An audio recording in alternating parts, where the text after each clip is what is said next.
Yo, what's going on, everyone? It's your boy Ben from JBM Sports Media here to give you guys my UFC 327 reaction slash review. Very good card, some ups, some downs, but in general, I say it's a very good card. There was a lot of good moments, one bad moment that I'm absolutely about to rip in this video.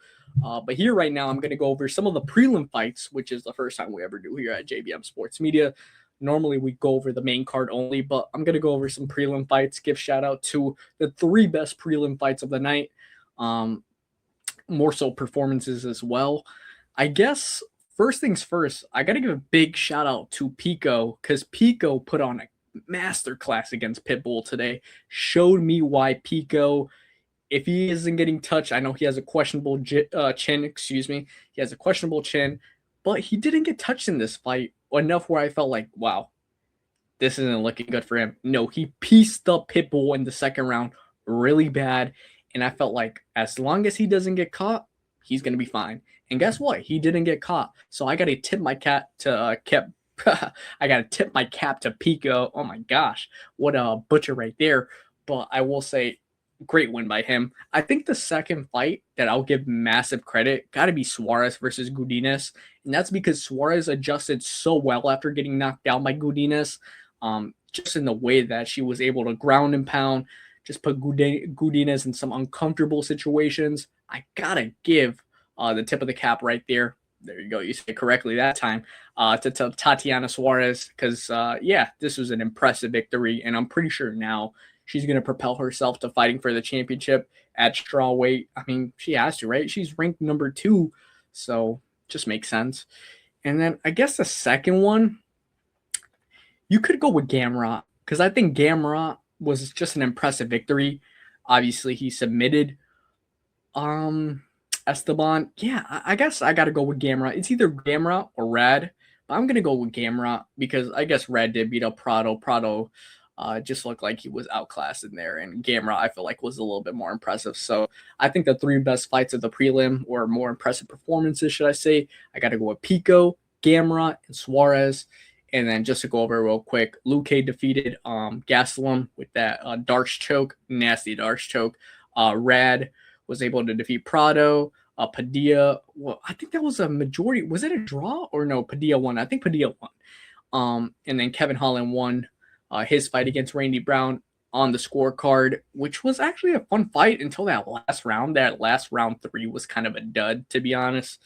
And that was that. But I pretty much enjoyed every fight on the prelim except for, you know what? I think I enjoyed every one on the prelim, and I wouldn't say the same thing about the main card, and I'll tell you guys why in a quick second. Cub Swanson versus Nate Landwehr.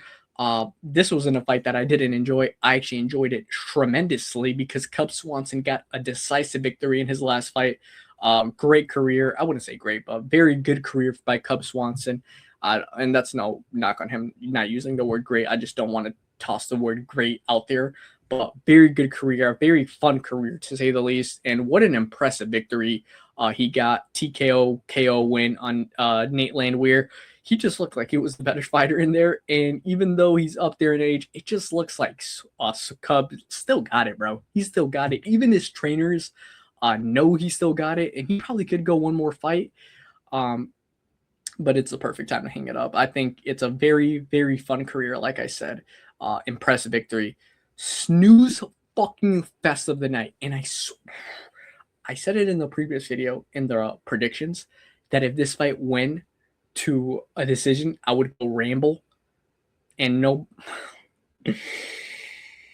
this fight went to a decision, and it was the most fucking boring fucking fight of the night. How the fuck does Johnny Walker and Dominic Reyes, two guys that almost always you can guarantee they're getting knocked the fuck out, either one of these guys, go to a split decision, and Dominic Reyes won. In reality, both should have got kicked out the building. Both should have gotten this victory. Reyes, Walker, both jobbers of the night. Fucking horrible fight right there. That was a big waste. A big waste. If anything, that should not have been on the card. That should have been an early prelim. That should have been at 4:30. Oh my gosh, that was fucking horrendous, guys. That was like truly horrendous. And I said I would rabble about it because, like, you had a feeling like in the back of my mind, because I did a prop where this fight wouldn't go the distance, but not a big deal about it. It's whatever. Like for the most part, I did win a parlay, I guess you could say, before this one in the prelim card, because I normally try to differentiate it, get a little bit of a better chance. Can't bundle it all up at once, right? But for this fight not to go the distance was truly fucking shocking. And Reyes and Walker, it looked like they were waiting for one another to make a move. Oh, are you going to make a move? Are you going to throw a leg kick? Or are you going to throw a flying leg kick? No, you're not going to do it. Am I going to do it? Are you going to do it? Nope. They both stood in the ring like fucking dumbasses and didn't do shit. That's truly frustrating. I got to be honest with you. Truly, truly frustrating because I expected so more for that fight.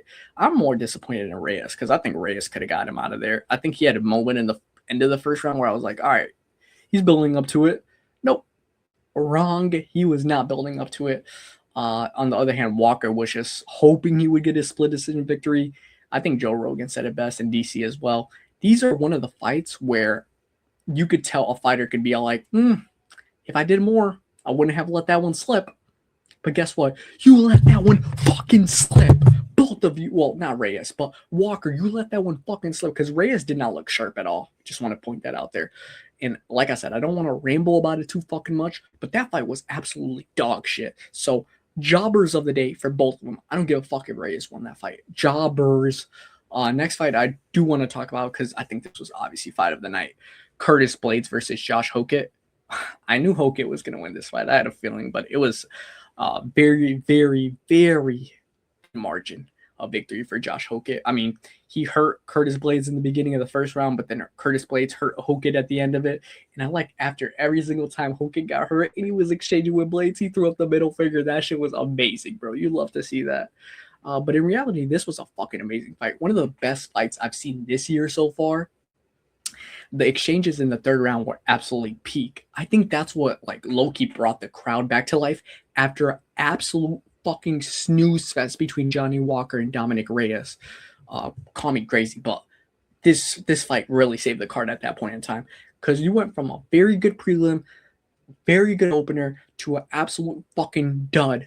But Blades and Hokett really saved it, and I did think Hokett won this fight. I would have it split decision as well. But congratulations to Hokett. And we just found out by Dana White, actually. I don't even have the screenshot for it.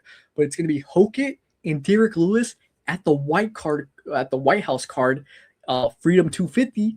Bro, let's go. I think that's going to be an absolute banger right there. I'm actually happy that Hokett got on there with Derek Lewis. All the antics that Hokett had leading up to this fight, I think it's going to be absolutely massive leading up to a fight against Derek Lewis. Can't wait for that. But, I mean, Blades, you saw his experience in this fight, but you also saw the miles specifically in round 3. I think Hokett landed better exchanges between the two. And, yeah, he deserved this victory, in my opinion. So, congratulations to Josh Hokett. And now he booked himself with this performance, a fight on the White House card, Freedom 250, against Derek Lewis, which I think is going to be a banger.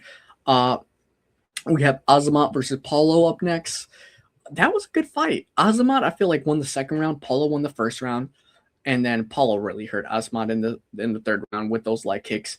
I don't know if his hand was fucked up. I don't know if he got exhausted. But it looked like Paulo didn't have no problems transitioning to 205 whatsoever. No problems. It looked like he was built for that shit. I actually thought Azamat was going to have a good third round. But Paulo came in that third round was like, nah. Pedal to the fucking metal. And he said, yeah, no matter what, keep going, keep going, keep going, keep going. And that's what he did. He kept going. He landed the effective shots. And guess what? He won this fight. And I thought he was going to win this fight regardless. As soon as it was 1-1 going to the third round, I was like, I think Paulo's going to have more gas in the tank. And he did. He did. And he said, yeah, this is not going to the scorecards.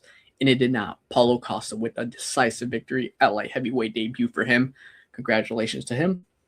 The main event. Oh my gosh. Oh my gosh. Where do we start? I guess we have to start with I'm not going to have the clip out there, obviously. And this one has the little buffer logo on it. Too late. Carlos Ulberg, like I said, was going to win this fight. And he did. I had him winning it in round 4. Nope, he won it in round 1. He won it with probably a torn fucking ACL. This guy's an absolute fucking dog, bro. Excuse my F-bombs. If you guys want to put a swear jar in the comment section, how many times I dropped the F-bomb, by all means, you could do so. But wow, this has to be one of the most gutsy performances after tearing your ACL I've ever seen in my life. He knocked out Yuri after tearing his ACL. Oh my gosh. Ulberg's going to have a fascinating night. He's going to have surgery for that, though. Obviously, you could see the calf pop up. At first, I was like, wow, did he tear his Achilles? Now it looks like it was an ACL. You're not going to win this shit, bro. You're not going to win this shit. You don't deserve to compete for it again in the next fight if, obviously, Ulberg does vacate it. That's tough. That is tough. Wow.